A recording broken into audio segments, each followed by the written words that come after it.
मी night drive तेव्हापासून सोडून दिलं.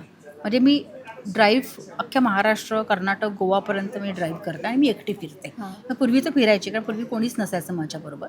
आता मुलं असतात, आम्ही एकत्र हां. जातो. पण शूटिंगला जाताना मी एकटी ड्राईव्ह करायची. माझ्याकडे तेव्हा कॉलिस होती आणि मी पुण्याच्या पुढे एका गावामध्ये शूटिंग होतं आणि त्या त्या रोडला एका बाजूला झाडी होती, एका बाजूला फक्त पाणी होतं आणि पुण्यातून पॅकअप करून मला त्या दुसऱ्या गावामध्ये जायचं होतं.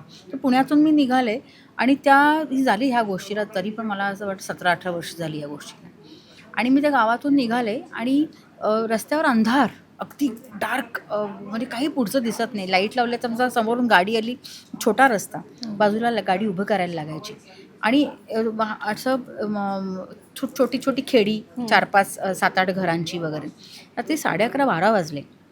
मी चालले, आणखीन टेक ऑन आहे, मी चालले आणि एका पॉईंटला ना मला असं झालं की माझ्या बाजूला लेफ्ट पाठीमागे कोणतरी बसलं आहे. आणखीन मी ना मला घाम फुटला, त्या एसीमध्ये सुद्धा घाम फुटला.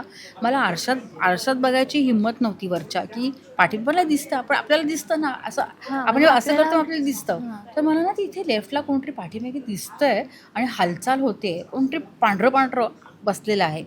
आणि मी स्वामी समर्थांचा, दत्तगुरूंचा धावा सुरू केला. श्री गुरुदेव दत्त, श्री गुरुदेव दत्त सुरू केला. मला स्तोत्रही आठवेनात त्या ह्याच्यामध्ये.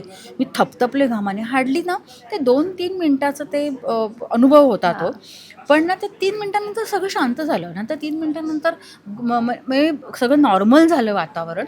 नंतर मी असं बघितलं तर कोणी नव्हतं.